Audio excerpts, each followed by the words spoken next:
representing the other. The next speaker is Mehtap Akbaş. She was born in 1989 in Diyarbakır. She graduated from Diyarbakır Anatolian Teachers Training High School and was accepted to Bilkent University to study English language and literature with a full scholarship.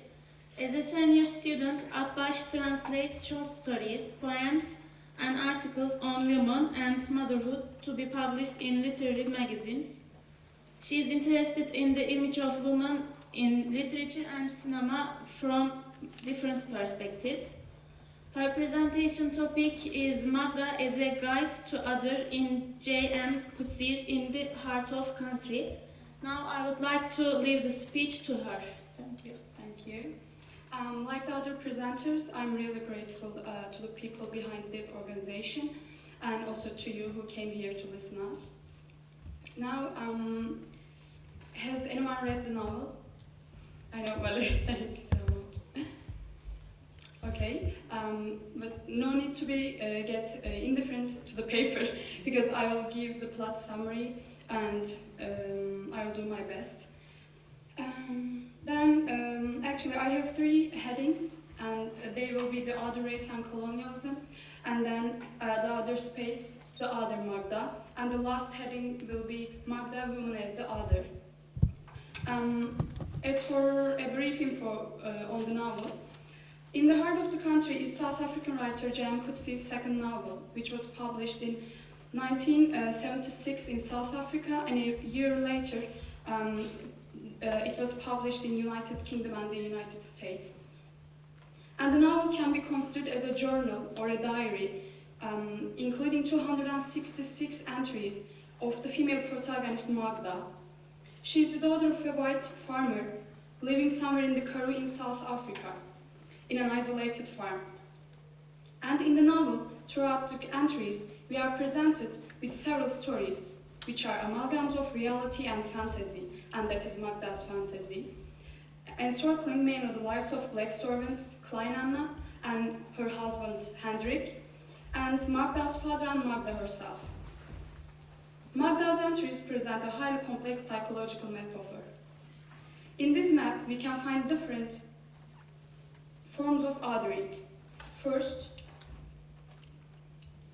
as a colonizer and a white settler, she others the colonized, the blacks. Then the space, the world around her, others Magda. And lastly, she experiences self-othering in the form of woman as the other, since she internalizes patriarchy and women's subordination so much that she others herself based on her own gender. And as for the first part, the other race and colonialism, she is a descendant of a white family which moved to South Africa for colonization. And that is why Magda's othering, the natives, the black servants in the novel, can be explored within the framework of the other race and colonialism. As Coetzee himself mentions in an interview conducted in 1978, he is more prone to see South African situation as only one manifestation of a wider historical situation to do with colonialism. Late colonialism, neo-colonialism, since he finds there that the South Africans experience largely colonial. Taking this piece of information into consideration, we see that the protagonist, Magda, gives away the colonial history of the country through some metaphors in section 40 of her diary. That we see there is another great moment in colonial history.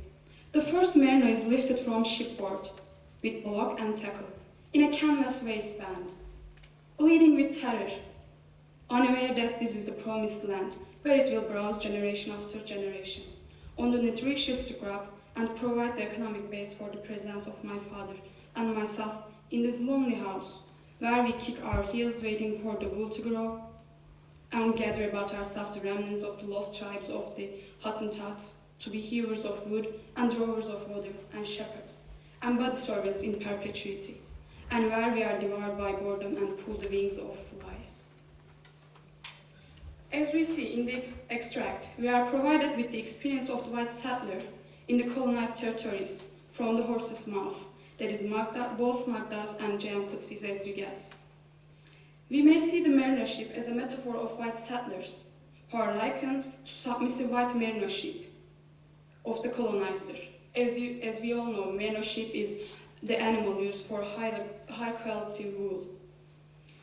And because these white people, settlers, obey what they are decreed by the imperial power, and they take the black natives as servants or shepherds to work for them while they do nothing. Considering the fact that these white families as the dominant and powerful groups of people living in South Africa, and the fact that they are convinced that they are superior to the blacks by definition, we can easily sense the othering of the black in the novel, based on both colonial power and race. For instance, when Magda describes Hendrik, the servant as you remember, one of the most important characters of the novel actually, she says that Hendrik is a man who works on the farm. He is nothing but a tall, straight-shouldered brown man with high cheekbones and slanting eyes. A man who slaughters the sheep for us on Friday evenings. We have our places, Hendrik and I, in an old coat. As understood from this description, Hendrik does not mean anything to Magda, although at this point in the novel, we will see his importance towards the end. That is, to the colonizer, other than a colonial subject, who works for them. He is portrayed one-dimensional and based only on his physicality, which is necessary for the colonial purposes. The colonial code, which suggests the distance between the colonizer and the colonized, is obvious and creates the othering of Hendrik. Furthermore, when his father has an affair with the black servant Klein Anna, Magda, this symbolic daughter of colonialism, becomes quite furious, since this relationship against both the colonial and moral codes which render the othering of the blacks by the colonizer. And she refers to the sexual intercourse between them, saying, he undresses her, lays her out in his servant's square mattress. He lies with her and rocks with her in an act which I know enough about to know that it too breaks codes. And the embedded force causing othering of these colonial codes are also articulated by Magda in section 195.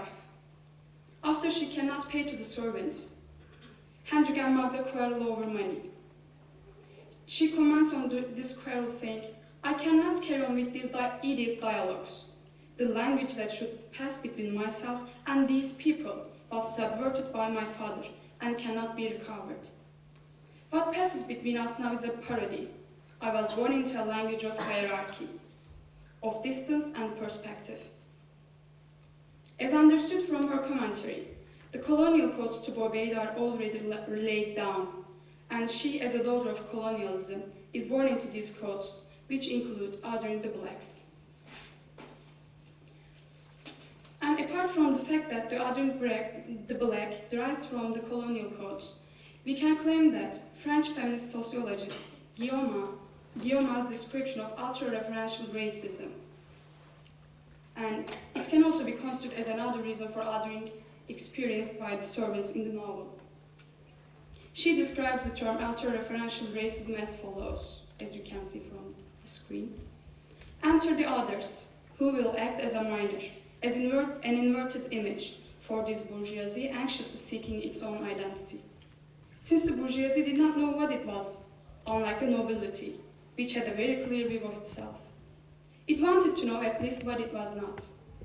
The era of positive definition was therefore followed by a time of definition by negation, and auto-reference by alter-reference. The bourgeoisie is not black, nor Jewish, nor proletarian.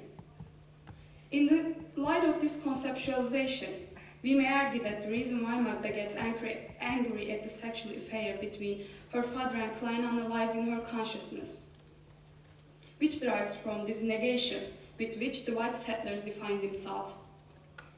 They are neither servants nor blacks. Magda's fear of the reversal of roles supports the idea, because while pondering upon the sexual affair, she states that, again, you can see it. In a month's time, I can see it. I'll be bringing my father and my maid breakfast in bed, while Hendrik lounges in the kitchen eating biscuits. flicking his clasp knife into the tabletop, pinching my bottom as I pass. He and she will lie abed all day sunk in sensual sloth, and the work of generations falls to ruins. She will bear him all his skin children. What she fears is the reversal of the roles and the intermingling of the clear-cut definitions of the races. Blood will be mixed, roles exchanged. She will be the servant, so Anna will define herself with the negation of Magda this time. Therefore, what is seen in the novel in terms of othering is that Coetzee draws a map of othering the black in South Africa by the white settler, which derives from the prescribed codes of colonial legacy. And now I'm moving to the other heading of my paper, and that's the other space and the other Magda. As for the relation of Magda, space and othering, it is obvious that Magda functions as a map which illustrates the public spaces. And in this case, in the novel, this public space is her house, where she lives, since it is the only place where she interacts with other people. And the world's othering her. At times, she feels that the world around her casts her out, others her.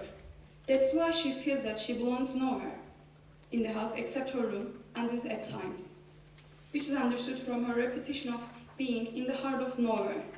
And as you may see, it can be a juxtaposition with the title of the novel, that in the heart of the country. And in her first entry, she states that, I'm the one who stays in her room reading or writing or fighting migraines. The colonies are full of girls like that, but none, I think, so extreme as I. From the beginning, Magda prepares the reader with her upcoming insights about belonging to nowhere, or being like a metaphorical ghost, which is outcast and disregarded by the outer world. When she looks out of the window, she asks, does a woman looking through a window into the dark mean anything? I place all 10 fingertips on the cool glass. The wound in my chest slides open. If I'm an emblem, then I'm an emblem. I'm incomplete. I'm being with a hole inside me. I stare out through a sheet of glass into a darkness that is complete, that leaves itself, bats, bushes, predators, and all, that does not regard me, that is blind. As it can be inferred from the extract, she feels that she is othered by the environment and life itself. Life does not see her, does not include her. She feels that she does not belong anywhere because of this exclusion. Because of this type of othering, she frequently likens herself to animals, which linger at night, or small bugs, which are not considered important. She states, I toss about in the dark, weeping myself into distraction. Too much misery, too much solitude makes one of an animal. I'm losing all human perspective. She also says, perhaps I'm simply a ghost or a vapor floating at the intersection of a certain latitude and a certain longitude. When she ponders about herself again, she's pathetic, I know. She likens herself to a worm or an insect, saying, how can I believe she was born of humankind? Easier to imagine her crawling under a stone in her bottle green seed, licking the egg slime of herself before taking her bearings and crawling off to this farmhouse to take up residence behind the wainscot. Under the light of her self-perception, we see that Magda sees herself like a worm unnoticed, small, meaningless, and destined to crawl in the dark, because the world around is blind to her. Her self-perception and description becomes clearer when she thinks herself as a whole wandering in the world. She says, I move through the world not as a knife blade cutting the wind, or as a tower with eyes, like my father, but as a whole with a body draped around it, the 2 spindly legs hanging loose at the bottom, and the 2 bony arms flapping at the sides. I'm a whole trying to be a whole. Her self-perception thus provides the reader with the idea that how she's excluded from and othered by the world, that she's either a ghost unseen or a worm hidden under stones, or a cockroach wandering with fast legs at night, or even a scarecrow. And refers to the other heading of my paper, and this is Magda, Woman as the Other. Magda, the protagonist, is a woman who is embedded with the patriarchal perception of women as the other, as subordinate. Therefore, the diary entries indicate how she others her own self based on her own gender. She frequently mentions that she is a woman, and therefore she does not signify anything, and she is subordinate to men in many aspects, and she openly articulates common stereotypes and gender roles attributed to men and women, as suggested by Simone de Beauvoir's definition of woman as the other in her introduction to the second sex.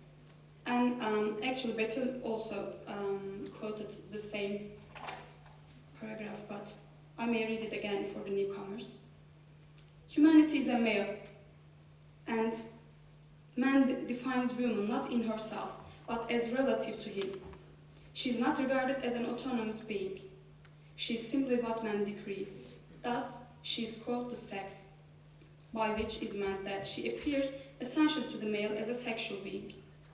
For him, she is sex, absolute sex, no less. She is defined and differentiated with reference to man, and not with reference to her. She is the incidental, and the inessential as opposed to the essential. He is the subject, he is the absolute. She is the other. The exact otherness is also sensed in Magda's consciousness, and she, for instance, states, "Man's talk is so unruffled, so serene, so full of common purpose. I should have been a man. I would have spent my days in the sun, doing whatever it is that men do. What is there for me in the kitchen? The patter of maids, gossip, ailments." As it is voiced in the extract, Magda presents the male gaze at women and the already prescribed roles for the genders which are created in the male world. When she thinks that she is an O, a whole, she reasons it saying, "I'm sometimes persuaded. It must be because I'm a woman." Therefore, what is seen in Magda's consciousness is how women are perceived and defined by men. In addition, when she stares at herself in the mirror, she tries to understand her body from a man's point of view, in terms of beauty and desirability. And she says, "I have no reason to love this face. Might not be cosmetically tempered if I plucked out some of that hair with tweezers, thereby pushing my eyes apart and creating an illusion of grace and even temper. And might I not soften my aspect too, if I released my hair from its daytime net and pins? Might I not be less ugly if I did something about my teeth, of which I have too many?" So, her reflection in the mirror in a way reflects the male gaze at women and prescribes certain codes of beauty for them, thus creating another reason for Magda to other herself. And the fact that Hendrik rapes Magda and their sexual relationship afterwards suggests another perspective on this issue. She, a white daughter of colonialism, is raped by a black servant, an incident which may be interpreted in many ways. It may be seen simply as a revenge taken by Hendrik, as a result of the sexual exploitation of his wife by the master, Magda's father, that is. However, it may also be seen as a metaphor of colonial power's exploitation of South Africa, but in reverse, again suggesting the idea of revenge. Yet in these scenes, Magda, under the framework of patriarchy, is conditioned to think that a woman has to comfort man both in appearance and in sexuality. She keeps asking him if she does it right, that is sex, as you guess, whether Hendrik is happy, whether she makes him feel happy. Hendrik does not let her light even a candle during their intercourses, and she explains this by thinking that she is ugly, not appealing to his eyes. While thinking this, she also refers to other women and herself, waiting Hendrik to come at night to have sex, and says, "I lie naked, waiting, dozing into sleep." This too happens to women. They lie waiting for men who do not come. I have read of it. This idea directs us again to the fact articulated by de Beauvoir, related to women being the sex for men. They are only seen as sexual beings, and this relationship between Magda and Hendrik, it is seen that, apart from Magda's othering herself, that Hendrik sees her as the other, as the dependent and as the sex is from Magda's 270th entry, stating that, in the small hours of the night, Hendrik creeps into my bed and takes me. I would like to sleep in his arms, to see whether it's possible to sleep in someone else's arms. But that's not what he wants. Later she mentions that Hendrik stays with her more and more briefly. Therefore, all this can be seen as Magda's othering herself, because her self-perception carries the embedded perspective of patriarchy. She tries to prepare herself to him. She thinks that she needs a man. She submits to the fact that she is just a sexual being for Hendrik, whom he only takes her to release himself inside, as she puts it in her own words. Therefore, the reader is provided by Coetzee with a map of othering, which is conducted by Magda against herself, based on her own gender, which makes it more complicated or easy to understand. It's up to you. And as for the conclusion, I may say, concerning all these forms of othering that Magda portrays to the reader, we also see the negation of othering, that is, embracing the other in the novel. Because towards the end, Magda takes Hendrik and Klein Anna into the house and asks them to stay in the kitchen, and even in the guest room in proper beds, which breaks the already set colonial code between master and slave. She breaks these codes by working with them, by appreciating their honest work, at times by imagining how it would feel like to be in their places. While she tries to dig a grave for her father, for instance, she works with Hendrik, thinking that the workforce brings them closer, and she feels that she's equal to him. Then she denies her own identity as a white, and articulates her otherness by saying, I'm not simply one of the whites. Am I? I'm I. You know how I live here on the farm, totally outside human society, almost outside humanity. Her commentary on Hendrik's sweat and smell is also significant in her embracing the blacks, the colonized, the slave in the novel, since she states that this, after all, is how people smell in the country who have labored honestly, sweating under the hot sun. Perhaps, I tell myself, I too will come to smell like that if I can change my ways. Thus, she tries to embrace the other by being one with them, or trying to be in their shoes, while she tells how she wants to be in Anna's body, to perceive the world from her eyes, and to be perceived as a black woman by the world. What we see overall is a map which illustrates several forms of othering, and even embracing, placing Magda to the heart of the novel, In the Heart of the Country by Coetzee. Thank you for listening.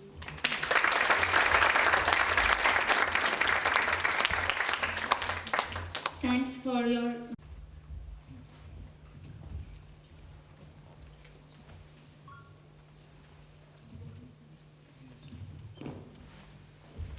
Thank you for your lovely presentation. I'd like to, do you mind elaborating the idea of othering in environment? Because I find it problematic. I think that what you echo is not othering, it's self-alienation. And I think there is a difference between the self-alienation and othering, because I think in othering there is a segregation in both politically or economically, or both. It includes both of them. What do you think? Thank you. I think that in the novel, it is also self-alienation, but it derives from the othering of the blacks in that sense, because she is the white, and she kills her father. Actually, maybe it's an imagination again, or a fantasy, or reality, we are not sure. But she stands there alone, and she becomes the master instead of her father. Then Hendrik doesn't prevent her in a way, and Anna does not care for her. And she is othered by them in that sense. And they quarrel over money, for example, because it's just this form of relationship between them. So she's, I think, sense this othering from all these people, these servants, and also the environment, because she thinks that she's insignificant because of their othering. So I think that causes her self-alienation. That's why I included this as an othering. othering of the environment. Actually, this is people that makes this public space in this house, and these people other her. That's why.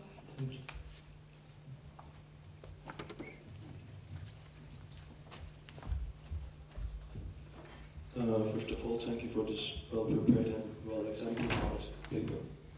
I'd like to ask a rather more technical question because I'm unfamiliar with the text. You told us that it's presented in the form of diary entries. How do you think this helps the development of the character and the story? I think it is more like the stream of consciousness technique actually, but these numbered entries make people follow the novel easier.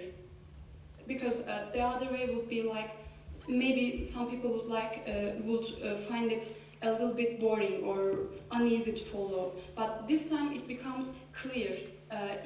Although it is a stream of consciousness technique, it puts some borders within each entry. For example, in the first entry, we are presented with the new wife of the master.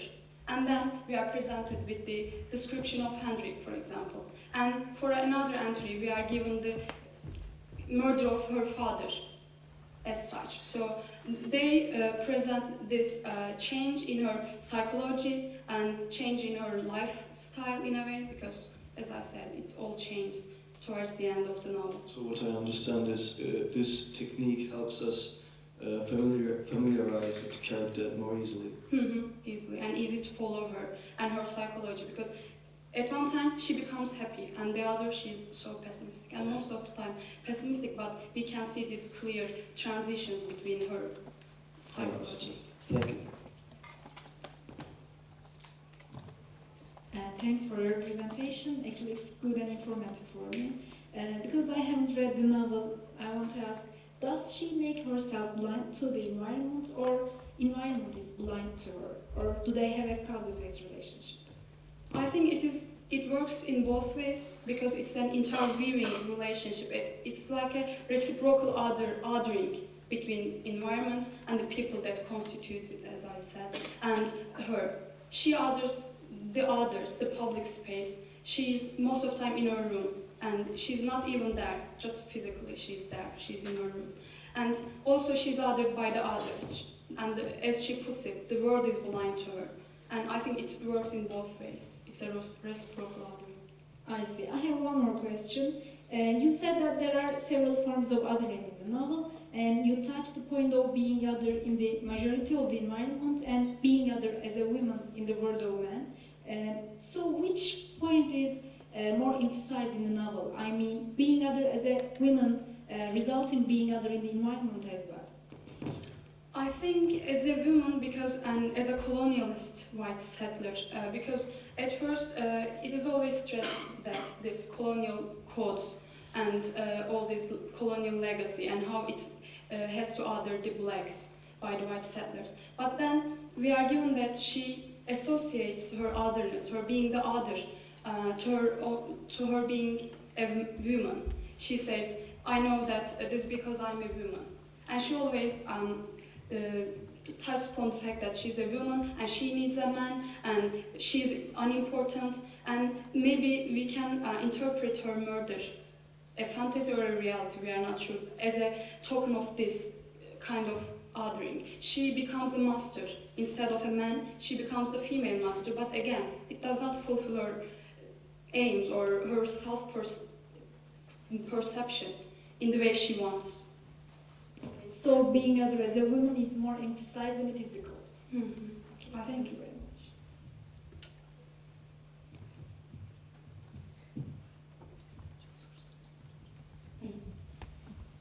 Maybe this is going to be a little bit different from the subject of othering, but do you find Coetzee convincing as a female narrator in this novel?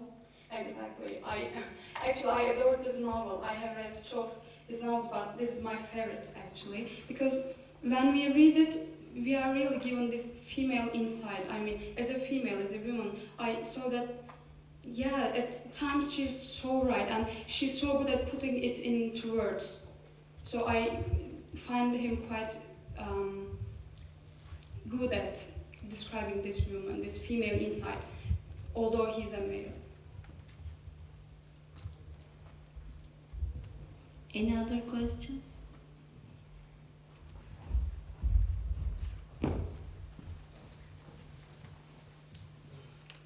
First of all, thank you again for this presentation. What I wanted to ask is, as far as I understand, all this work deals more or less with this special, let's say, special relationship with the other and the environment of the, let's say, the immigrants from second generation, as far as I know. Like, she's the daughter of settlers. So, do you think that the novel deals more with this, like, really, like, weird, maybe, relation with, in the, I have to understand better. Do you think that it is more a novel about to be a woman or to be an immigrant? I think it is again both, because to be a woman immigrant and to be a woman colonizer, but as a woman she's not really a colonizer in any way. She's insignificant. The world is blind to her in that sense. So it is more like a woman actually, because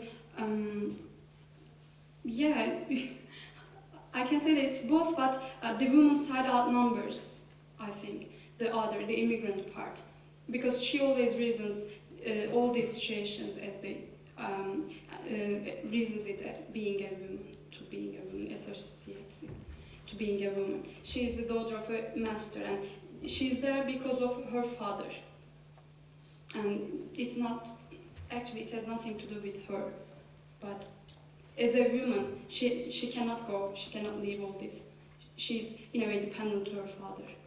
Just precision, the character, the protagonist was born in South Africa, or was she born in South Africa, or did she come? Born in South Africa. She was born there. So actually, this purpose of the other also like is related with this like difficulty in the identification for these people to like, find their marks in a country that is not originally theirs, even if it's not her choice. So. Thank you. Thanks for listening and for your interest. Now we will have a break and there will be food and beverage service for you outside. After 30 minutes we will meet again.